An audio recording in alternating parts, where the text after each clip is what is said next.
Hello everyone. तो आज हमारा जो नेक्स्ट टॉपिक है वो माइक्रोमीटर के ऊपर रहेगा।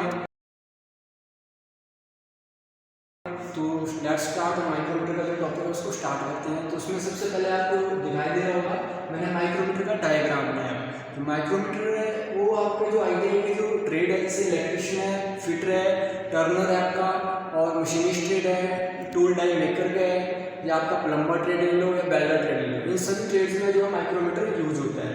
तो माइक्रोमीटर के बारे में आप क्या क्या पढ़ेंगे उसमें आपको मैं विस्तार बताता हूँ। जिससे सबसे पहले डायग्राम है, आपको माइक्रोमीटर की जो आकृति है, शेप है, उसके बारे में पता होना चाहिए। उसके जो पार्ट्स है, अलग अलग पार्ट्स कौन कौन से है उसके बारे में भी आपको पता होना चाहिए। तो इसके पार्ट्स के बारे में जैसे डायग्राम है, तो उसको सबसे पहले जो पार्ट्स है वो आपका रैचेट स्टॉक है, रैचेट स्टॉक। जो ये वाला आपका पार्ट्स दिखाई दे रहा है इसको हम रैचेट स्टॉक बोलते हैं। क्यों बोलते हैं? क्योंकि रैचेट टच की आवाज करते हैं। जब हम कोई माप लेते हैं माइक्रोमीटर के द्वारा तो रैचेट को फाइनल में चलाया जाता है ताकि जो माप हो प्रॉपरली जो माइक्रोमीटर है पार्ट्स के ऊपर फिट हो गए। उसके बाद बात करते हैं थिम्बल की। इसको बोला जाता है थिम्बल। ये वाला जो आपका पार्ट है इसके ऊपर नर्लिंग की हुई है इसको बोला जाता है थिम्बल। थिम्बल को अगर हम मूव करेंगे, इसको घुमाएंगे क्लॉकवाइज या एंटी क्लॉकवाइज, तभी आपका जो माइक्रोमीटर का जो रीडिंग है वो आपको बता पाएंगे, चाहे आप पॉजिटिव में लो चाहे आप नेगेटिव में लो। नेक्स्ट आपको बात करते हैं स्लीव। स्लीव या बैरल, इसको आप स्लीव या बैरल दोनों बोल सकते हैं। इसके ऊपर भी मिलीमीटर के एक mm के और आधे mm के जो निशान है वो अंकित होते हैं। अब इसके साथ आपका जो यहाँ वाला जो पार्ट है इसको बोला जाएगा लॉकिंग स्क्रू। Locking screw. जब आप माप लेंगे माइक्रोमीटर के द्वारा तो उसके बाद क्या होगा, अगर आप माइक्रोमीटर को पार्ट से एक रूप से बाहर निकाल लेंगे तो जो आपका माप है वो एक्यूरेसी में नहीं आएगा, माइक्रोमीटर अपनी जगह से हिल जाएगा। तो इसलिए जब माइक्रोमीटर के द्वारा आप कोई पार्ट का माप लेंगे तो उसको क्या करना है, जैसे आप माप लेंगे तो माइक्रोमीटर को वहां पे जो लॉक कर देना है इसके द्वारा, लॉकिंग स्क्रू के द्वारा जो यहाँ पे दिया जाता है और इसके ऊपर जो नर्लिंग की होती है।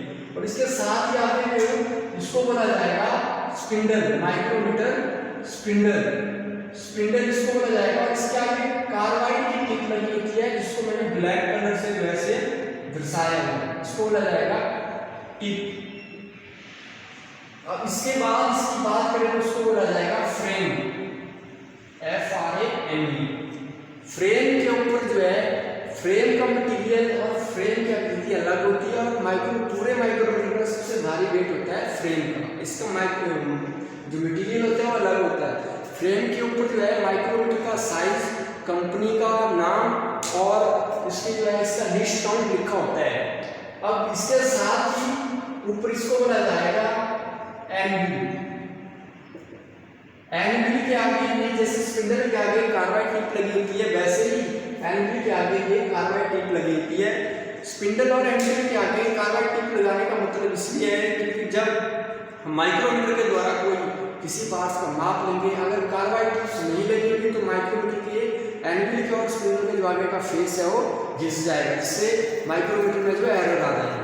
तो इससे बचने के लिए जो माइक्रोमीटर के आगे कार्बाइड टिप्स लगाई जाती है ताकि जब हम पार्ट्स का माप लेंगे तो जो टिप्स है वो खराब नहीं होने देती है फेस को और माइक्रोमीटर में कोई एरर नहीं आता है। तो इसी में इतने जो आपके माइक्रोमीटर के जो पार्ट्स हैं वो अलग अलग है जो मैंने आपको विस्तार से बता दिए है।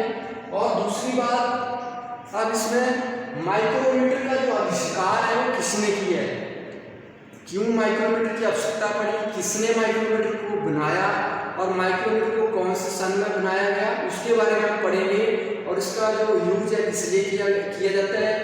तो सबसे पहले इसमें अब आगे जो साथ में आएगा वो आएगा इसका जो आविष्कार है वो किसने किया।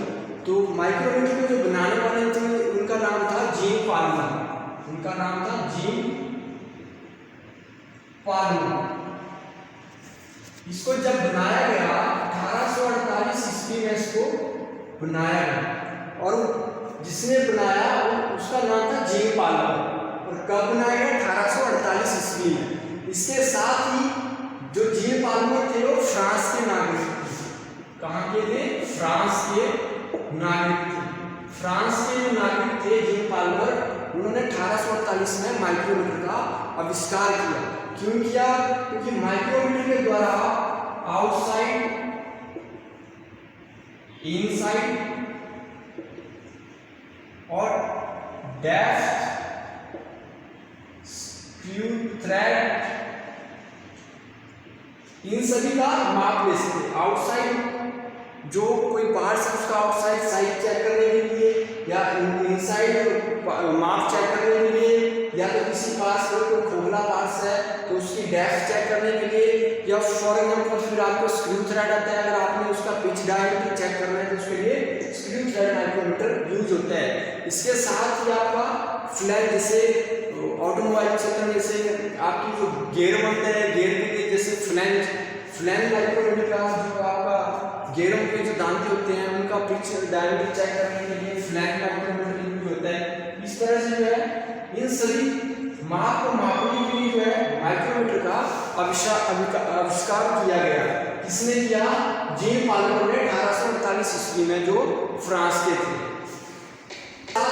इसके बाद करते हैं मटेरियल की। तो माइक्रोमीटर जो है किस धातु का बनाया जाता है? एक कोई आम लोहे का नहीं होता है कि माइल्ड स्टील का है कि एल्यूमिनियम का है। तो माइक्रोमीटर को बनाने के लिए जो धातु होती है उसका नाम है इनवार स्टील। अगर पूरे माइक्रोमीटर की बात करें, अगर आपको एग्जाम में क्वेश्चन होता है कि माइक्रोमीटर किस धातु का बनाया जाता है, तो आपने उसमें जो राइट ऑप्शन होगी वो इनवार स्टील होगी। अगर आपसे पूछा जाए कि माइक्रोमीटर के एलिमेंट के फेस और स्पिंडल के फेस किसके बनाए जाते हैं, तो कार्बाइड के बनाए जाते हैं, कार्बाइड टिप के। साथ ही अगर आपकी फ्रेम के बारे में पूछा जाए, माइक्रोमीटर की फ्रेम किस धातु की बनाई जाती है, तो फ्रेम जो है वो कास्ट आयरन की बनाई जाती है। तो इन सभी मटेरियल्स का जो है माइक्रोमीटर बनाया जाता है। अगर आपसे डायरेक्ट क्वेश्चन पूछा जाए तो आपने कि माइक्रोमीटर किस धातु का बनाया जाता है, तो आपने डायरेक्ट इसका आंसर देना है कि माइक्रोमीटर इनवार स्टील का बनाया जाता है। अगर टिप पूछी जाएगी तो कार्बाइड की, अगर फ्रेम पूछी जाएगी तो कास्ट आयरन। और फ्रेम के ऊपर जो माइक्रोमीटर का साइज और उसका लिस्ट काउंट और कंपनी का नाम कि कौन सी कंपनी का जो है माइक्रोमीटर है वो लिखा होता है। अब हम नेक्स्ट पढ़ेंगे टाइप्स ऑफ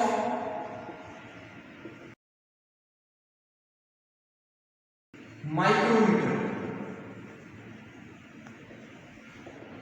जो हमारे माइक्रोमीटर है वो कितने प्रकार के हैं, कौन कौन से माइक्रोमीटर होते हैं और उनका क्या काम है। तो सबसे पहले आता है हमारा ऑर्डिनरी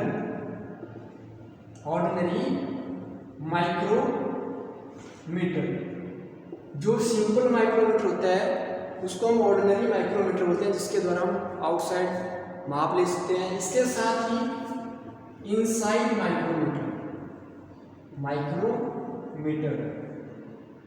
नेक्स्ट आता है आपका हब माइक्रोमीटर।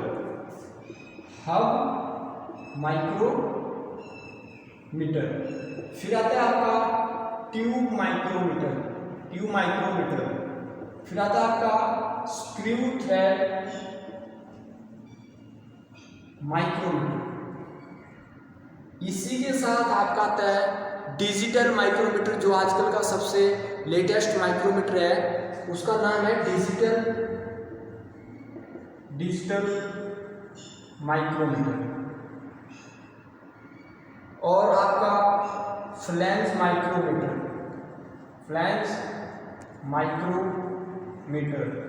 इसी तरह से अलग अलग टाइप्स के माइक्रोमीटर है, ordinary micrometer, inside micrometer, hub micrometer, tube micrometer, screw thread micrometer और आपका डिजिटल माइक्रोमीटर, फ्लैंज माइक्रोमीटर। और इसके साथ आपका डायल माइक्रोमीटर भी आता है एक, और उसके बाद 3 एनपिल वाला इंटरनल माइक्रोमीटर आता है। तो अलग अलग टाइप्स के जो है माइक्रोमीटर होते हैं। तो ये एक बेसिक जो है माइक्रोमीटर का टॉपिक था। और इसमें 2 बातें और हैं जो सबसे मेन है। Number 1 list count. इसका जो लिस्ट काउंट है वो एग्जाम में क्वेश्चन पूछा जाता है। जैसे माइक्रोमीटर का जो लिस्ट काउंट है मिलीमीटर में कितना होता है, तो मिलीमीटर की बात करें तो 0.01 mm, ये किसमें होगा, मीट्रिक में।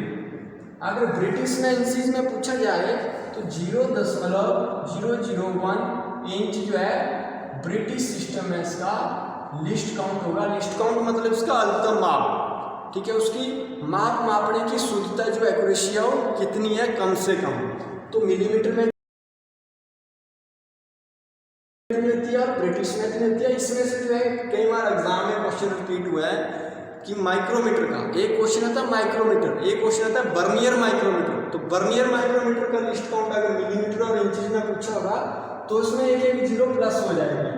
अगर वर्नियर माइक्रोमीटर में पूछा जाए तो 0.001 mm और 0.0001 इंच, ये वर्नियर माइक्रोमीटर का लिस्ट काउंट है, जिसमें mm में आपकी 2 जीरो आएगी और इंचेस में आपकी 000 आएगी वर्नियर माइक्रोमीटर में। तो इसमें कंफ्यूजन नहीं होना आपने, तो सिंपल माइक्रोमीटर और वर्नियर माइक्रोमीटर के जो अलग अलग क्वेश्चन आते हैं। तो आज का हमारा टॉपिक इतना ही था, तो थैंक यू।